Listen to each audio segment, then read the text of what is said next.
We turn now to a tiny beachfront enclave about 25 miles from Lower Manhattan, a town that lost many of its own on 9/11 and was faced with a fresh assault last night. 2020 co-anchor Elizabeth Vargas made her way to Breezy Point today.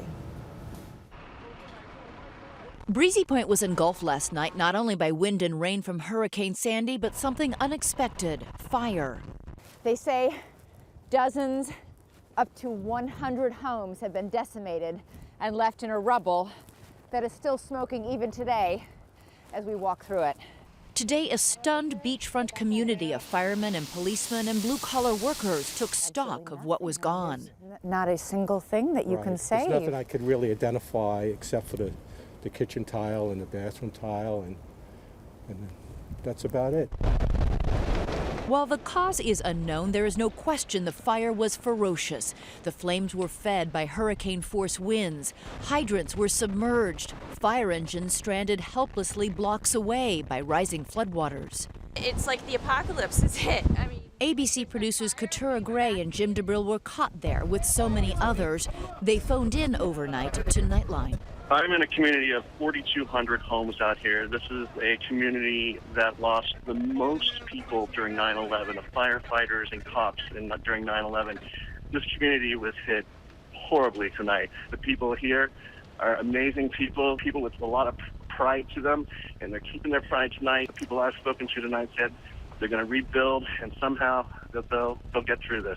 Today, the task of getting through this was brutally clear. It will be a long time before anyone in this neighborhood we walk through will be able to call Breezy Point home.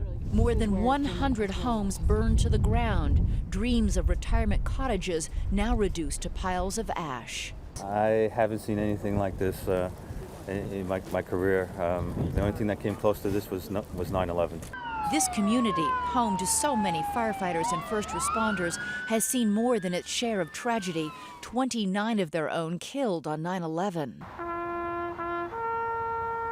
But it is a community with bravery and resilience woven into its DNA. We saw it today. We accompanied evacuees on a truck, holding their breaths as they headed back to their neighborhoods for the first time since the storm hit. Joanne Colello, who didn't lose her home to fire, discovered she had lost the lower level of her house to a flood. I said, thank God that we're all alive. This is Senator Charles Schumer's home district. He came today as well. Have you ever seen anything Never. like this? And I asked 20 firefighters who have had probably 1,000 years or 500 years of experience, asked them if they ever see anything like this. Never have. It is hard to see any signs of good things to come.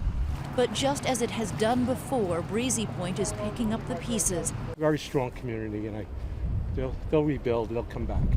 For Nightline, I'm Elizabeth Vargas in Breezy Point, New York.